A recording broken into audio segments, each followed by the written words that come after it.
Get ready to profit in 3, 2, 1. Hey guys, we're in the studio today. The whole crew is here. We've got Blake. Hello. Ray. Hello, Ben. And myself.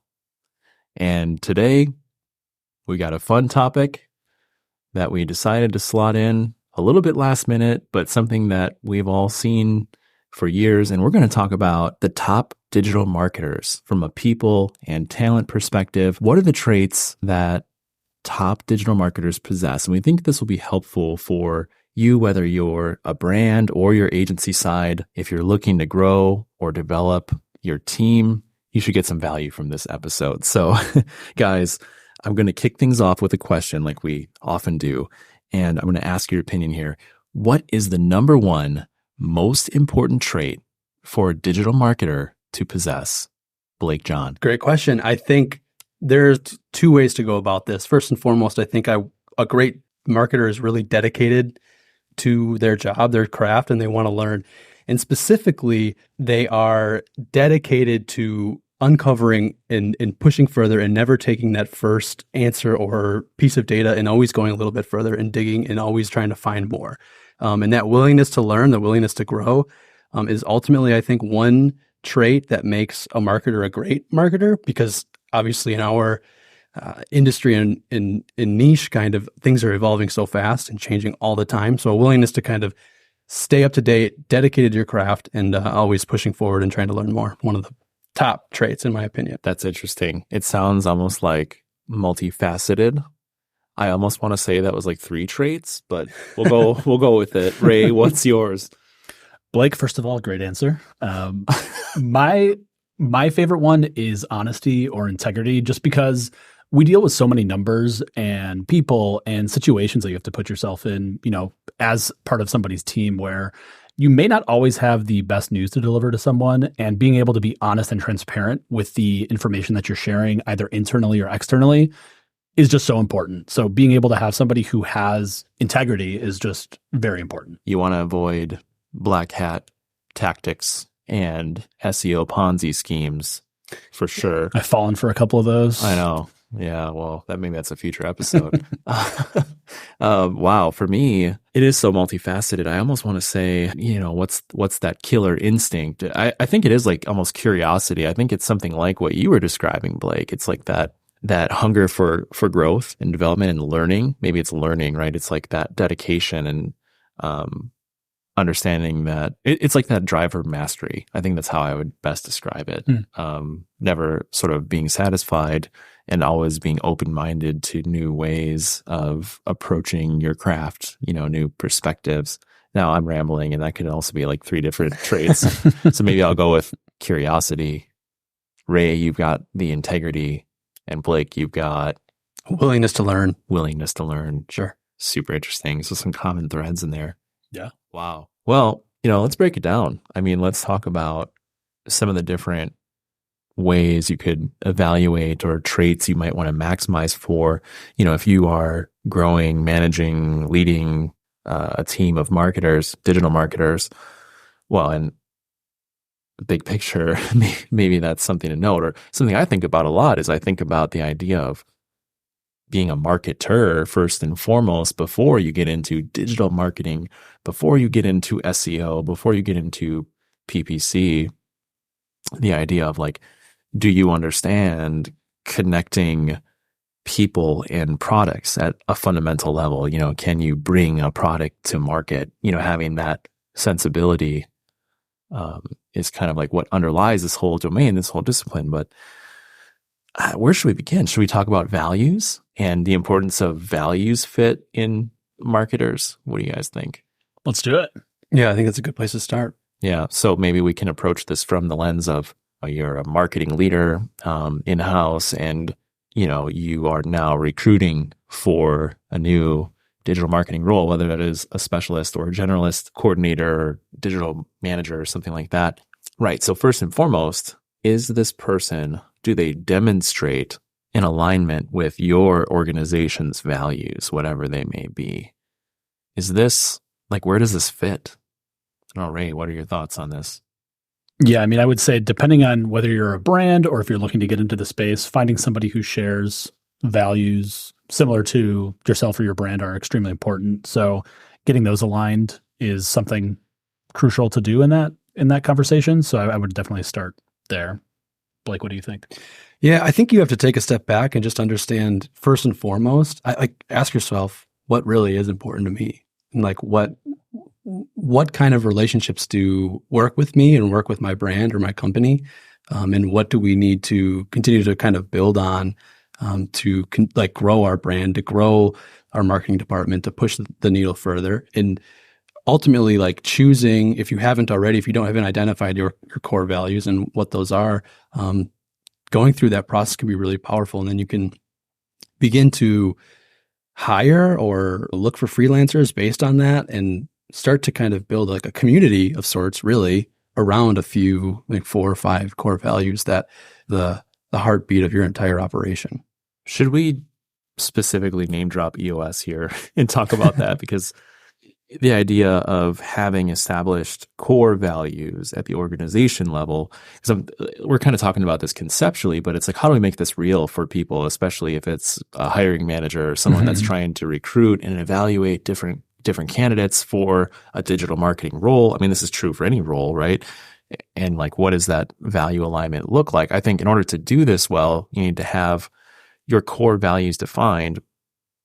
And then in EOS, the idea is that you're hiring, firing, rewarding, promoting, demoting, like, your people function in the organization is based on core values. It's also based on roles. It rocks in the EOS system. But the idea that if you have those defined, then you can actually evaluate by making them explicit. So we're not talking about values like motivational posters on the wall, but we're talking about having stories and, in a sense, operationalizing your core values to say, I don't know, maybe you have one that's like, excellent customer service as a value or something, right? And then, okay, well, what does that look like for your organization? What are examples? What are stories of someone living that out at any level in your organization, right? Then you can actually develop questions to sort of evaluate a given candidate against that and give them real, tangible feedback of, you're always demonstrating customer service excellence, sometimes or never, and therefore you can start to make more objective assessments. I think what's a bad thing is, from a value side, if you're misaligned with a candidate or a team member, usually those are the hardest issues out of the gate to solve, because you can make adjustments if someone has the right skill set. Well, let me reframe. If they have the right values but the wrong skill set, maybe they're just in the wrong place in your organization, but culturally they're a great fit. But if it's the inverse, where they have the skills, but there's a values clash or a culture clash is what we sometimes call that, then usually it's not going to work out in the long term. Or if they remain there, there's going to be friction and so on. But yeah, I mean, are there any examples of values, whether they're our own values, which obviously are kind of personalized, to our organization, our agency, or just like generally, right? If we think about what are some of the values that we think top digital marketers would share, like Ray, you opened with the integrity angle. Are there other core values that you think are important for digital marketers? Yes, I think maybe over detailed with this one. We call one of ours customer obsession. But in my mind, if you're a brand and if you're working with someone, you want to have someone who feels like they're part of your team. So the way we classify it is, we're obsessing over our customer, our client, and we're figuring out their pain points, their how they can grow. But if you're a brand, you're going to want to find somebody who really feels like they're a part of your team, and it's not like a vendor type of relationship. So it's more conversational versus transactional. And that's a big differentiator that I tend to see in the space is, do you have somebody who really feels like they're part of your team, especially if you're going out and seeking an agency type relationship? So maybe going deeper, double clicking on that, because I do think it's super important. Well, and obviously we've agreed on it for ourselves. It's the idea of, you're not just there doing a set of tasks as a marketer, but you're understanding the bigger context of where this organization, this brand, this company fits, this product fits in the market, who the competitors are, who the customers are, how the customers talk, what their needs are, how we meet their needs, how we could better meet their, going into those deeper like angles, I think, is what customer obsession is all about. especially if you're like in-house, Yeah. you know. Blake, any other examples come to mind for you? I'm actually going to lean back toward Ray, what you opened with, which is kind of the integrity, maybe like trustworthiness angle here a little bit. But I just think it's so valuable to have a partner who is willing to give you the bad news and not try to spin everything to be good news. Because it's not, you're not always going to have, not every single month, every single week, it's going to be, you're going to increase 10% every, like it's never going to happen that way. And sometimes there's going to be things in the data when you're digging in, whatever it might be, that could be an issue, and it needs to be surfaced, it needs to be discussed, and you need to tackle it. And sometimes, like, if you don't have that sort of integrity value personally, your marketer is missing that. Really important information could be missed or glossed over or just completely ignored because they're not willing to have that tough conversation to really move things forward. Because again, if it's not, it's going to kind of just be a black hole, and it's going to be an issue that's goes unserviced, unmonitored for how long, and then it'll show itself and it'll be uglier than before, right? So it needs to be brought up. And I think at the end of the day, that's kind of an integrity piece that is just absolutely crucial for, I think, most roles everywhere in the world all the time, but also in digital marketing too, right? Like, it's just very important. And that's like a red flag to look out too. If you're getting on a call with someone who's in-house on your team or a partner or an agency, and if you're just having surface level conversation and it's, if it's a reporting type of call and you're reading things like clicks are up 10% and conversions are here, blah, blah, blah, and you're not having those deeper conversations where it's like, this new competitor entered the market, they're attacking your product from this angle, here's what we think we should do about it. Or, hey, this campaign that we ran, it fell on its face. Here's the reasons why we want to try XYZ moving forward. If it's not conversational, it's like almost, why are you working with that person to some extent? Because I don't want to say it's a waste of time if you're just like reading the numbers and you're doing blah, blah, blah, but it feels like that. You know what I mean? And you can get more value out of just having those deeper conversations. Yeah, if you believe in the data-led approach, right, you want to avoid spin, right? I think that's kind of what you're both saying in a sense. Like, you want a low spin factor. And the way that we define integrity, in our agency is open, honest, accountable, and you could also maybe add that transparency factor. Just like, hey, we're going to have good weeks. We're going to have bad weeks. We're going to be real about what the numbers are telling us and not fabricate a story that's favorable based on the numbers, but we're just going to present the numbers as they are, and we're going to have recommendations and so on. Well, and this goes into our, what we call leadership, right? Being proactive and taking ownership and following through. That's much better, to do as an approach. But I don't know, we've hammered on values. There's so much more to talk about. What about this notion that's been debated, I think, for years? Is it better to be a marketing generalist or a specialist? I feel like I've seen this swing back and forth over the years. What are your guys' thoughts? I tend to lean towards specialty. I mean, ultimately, you want to have somebody who on your team who is truly an expert in their given craft. And this kind of goes back to like being dedicated to your craft. Because at the end of the day, that's the person that you can really rely on to be proactive, like we've been mentioning, and to uncover new revenue streams or new ideas or new content that's going to really increase your visibility or whatever it might be. Whereas somebody who has just that surface level knowledge, it can only take you so far usually, or they'll make mistakes and you'll be going backwards instead of forwards because they don't have that experience or knowledge to like really read through the lines and uncover the most important piece of data or whatever it might be. So I definitely lean towards like this specialty side, but I mean, like for me, myself, I feel like I landed that specialty side, right? So maybe it's a little bit, you're asking a specialist if they prefer specialist or a generalist.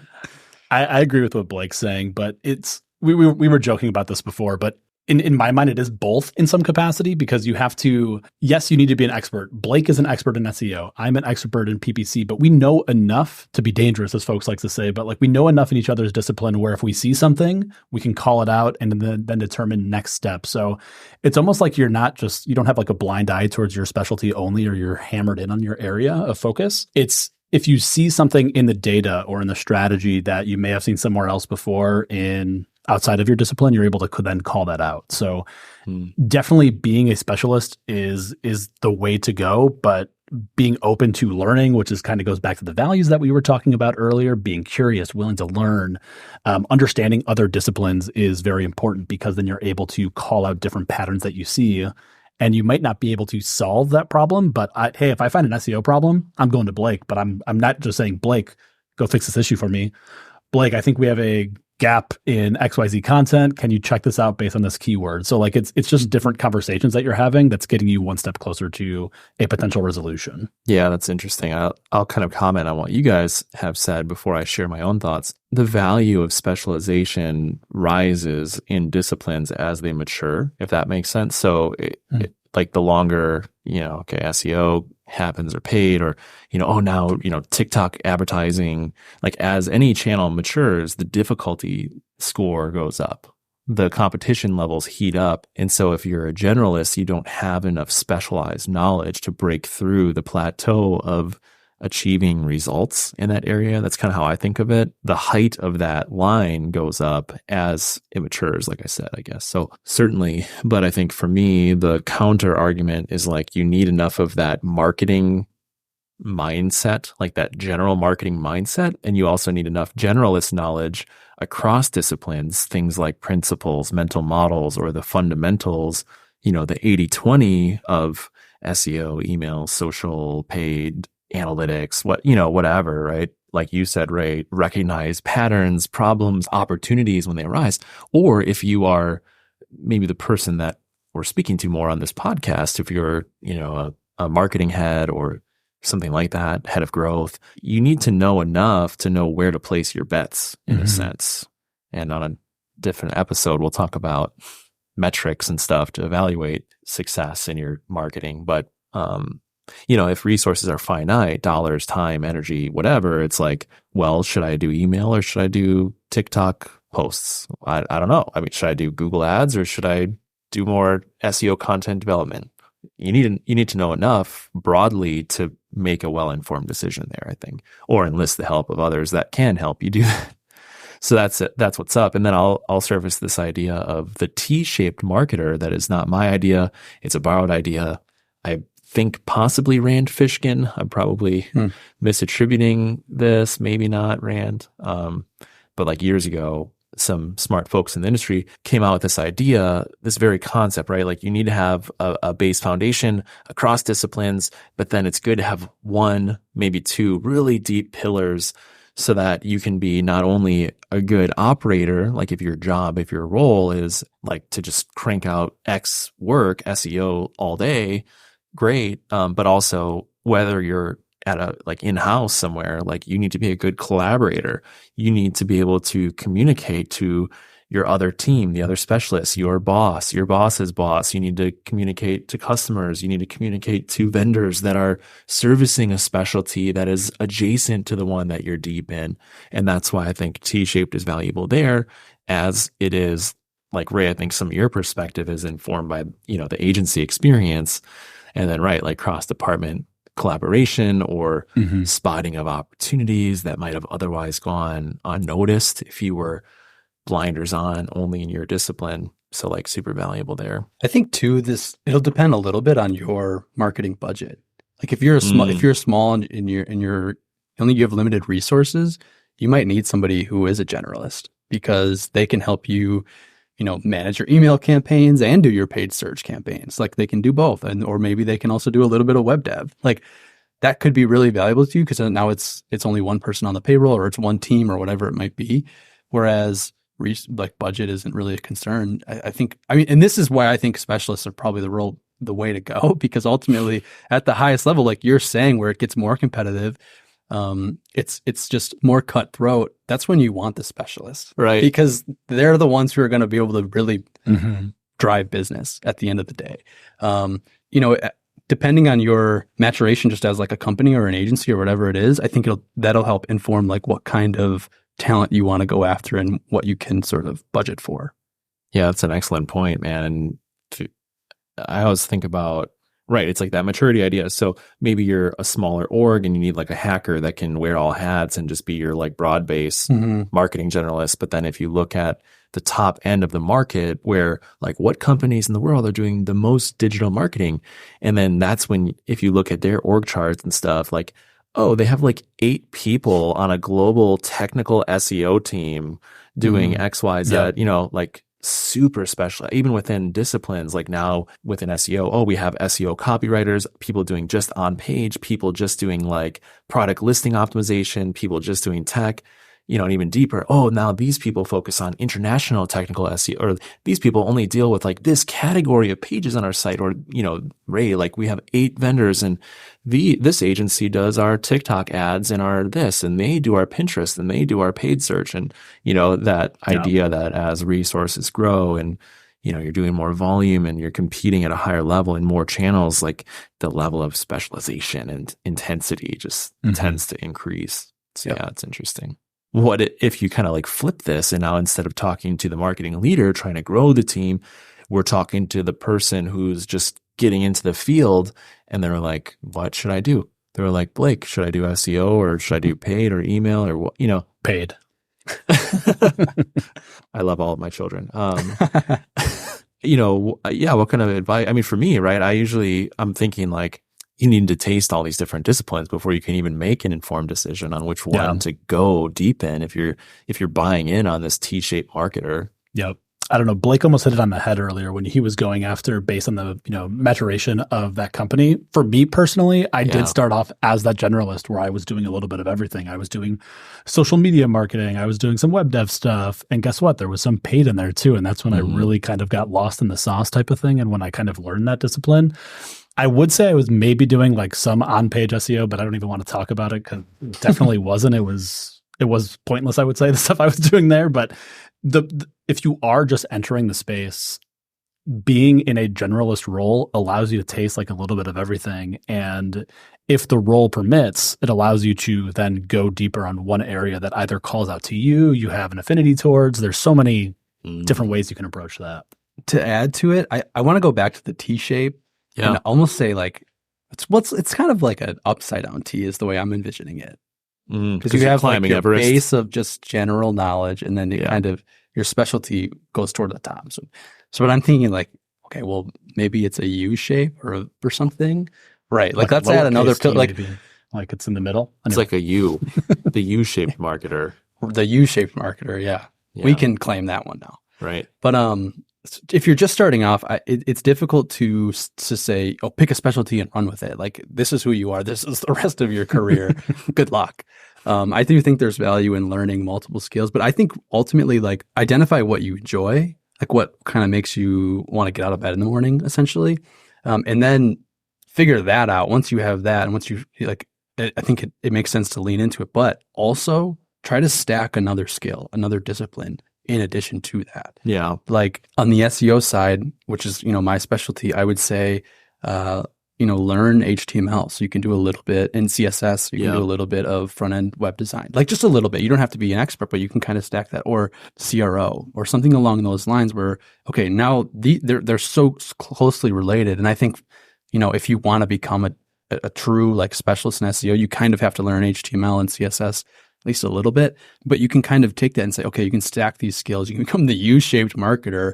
And now your skill set is just extremely valuable. And you can go in multiple directions now. You can go to the left or the right, and you have options. And so I would say start generalist, figure out what really makes your heart tick, what gets you out of the bed in the morning, and then try to stack it. Try to find something that's closely related, and sort of build that U. You started with a T, now maybe you've got a U. That's what I would say. Wow. I mean, on the same idea, thinking about, we could frame this as like soft skills versus hard skills, where hard skills are like what we've pretty much talked about so far. I mean, we talk about values, but, okay, you're going to learn SEO. And then Blake's like, yeah, like learn, but also like learn code. Yeah, sweet. Okay, now you're like a coding SEO.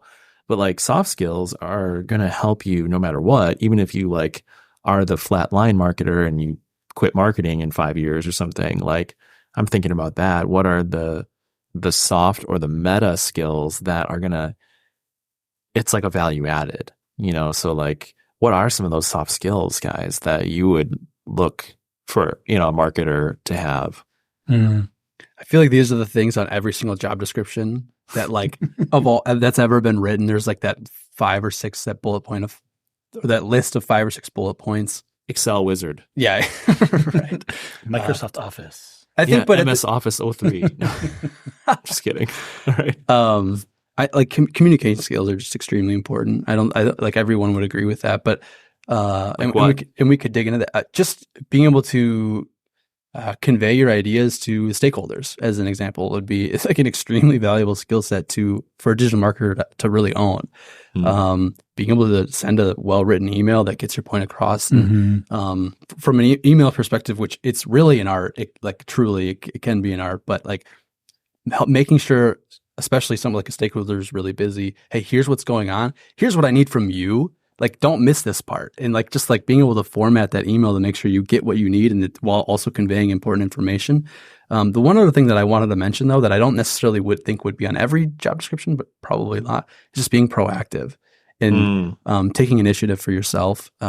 Going a step further, reading a little bit more, doing some research, subscribing to a blog that you think is relevant to your industry, trying to dig again. And this kind of goes maybe to what I mentioned at the top, trying to continue to learn, but digging a little further to uncover a new piece of data that sheds some light, like just being proactive and pushing forward and trying to gain as much as you can from every new data set or in every new blog article, whatever it might be, every new algorithm update from Google, like, because things are just changing all the time. I didn't even think of that before, Blake, but that one's so huge because now it goes from the realm of just words and like, I like SEO and I'm an SEO and it's cool. SEO is cool, bro. But like going from that to like the actions of, like you're staying up late to read the docs on the latest algo update, or you're reading the blogs of, the people and what, like, that's part of that obsession piece or that passion, that, curiosity.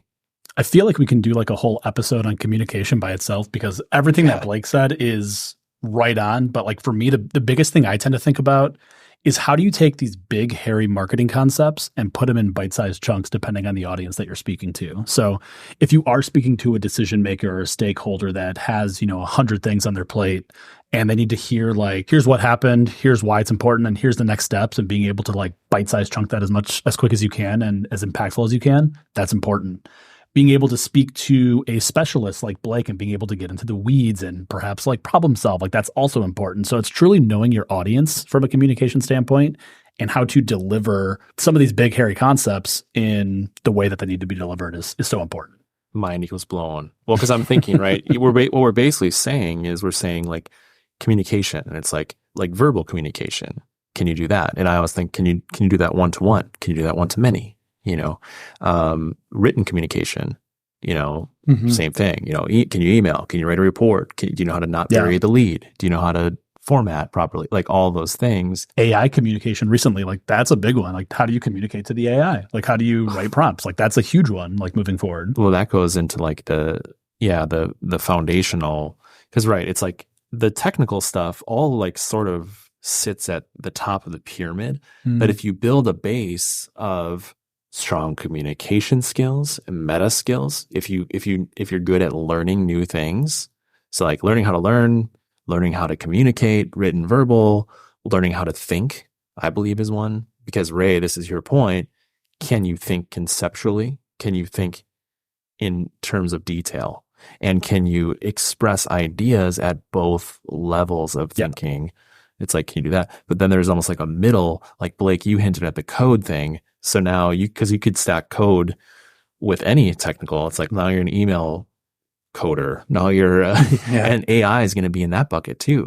Now you're an AI PPC, and then other soft skill, like for paid, I always think about, but it's good for it's good for email. It's good for social, like psychology and behavior and like studying influence and studying how to write copy. Those are all good ones too. But, I think ultimately it's like we can put people through rigorous training to build the hard skills, but soft skills can be a little bit more challenging at times to train. So maybe there's some extra value points you'd want to assign there. I feel like you can train those hard skills so much faster than you can the soft skills. Not saying that you can't learn the soft skills, because you can, but in the way that you teach those hard skills, they typically progress much, much faster in my experience, as in comparison to the softer skills. Like, you can't just teach somebody how to communicate better. It's mainly through experience, where like a lot of the harder skills can be like, go listen to this podcast or go try this. It's a lot of self-development versus like reps and experience from communication. Like, between the three of us, we've been on hundreds, if not thousands of calls and have those reps in. So that's, I think, one of the main differentiators between the hard and soft skills.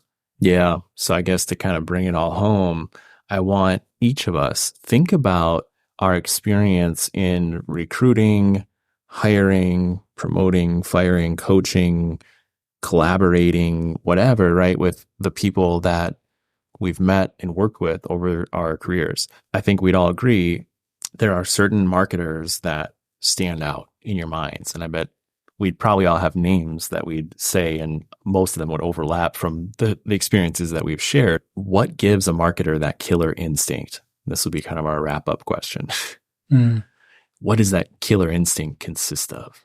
I'll go back to my brevity point, being able to take like the what, so what, now what approach for like big, hairy topics, and being able to deliver that in a concise way, for me, is so important. Because if you can take these big subjects and deliver them in a punch like size format, there's a lot of value in that, because you're not only speaking to day-to-day contacts, you could be speaking to a CMO at a company or the president. You can like exactly like deliver why things are so important, either in your own discipline or others.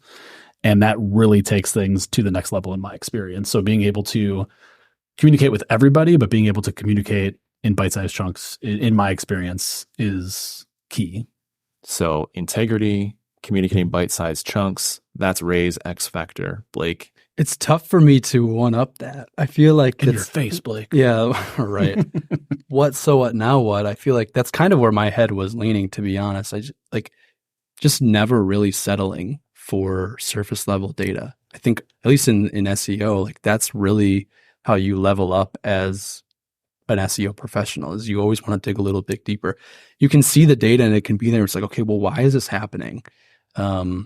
And when you apply that to your own data and you start to go, oh, I can do this for competitors. I can understand why they're ranking so well, or why, XYZ brand is driving so much traffic. And you go, okay, well, wait.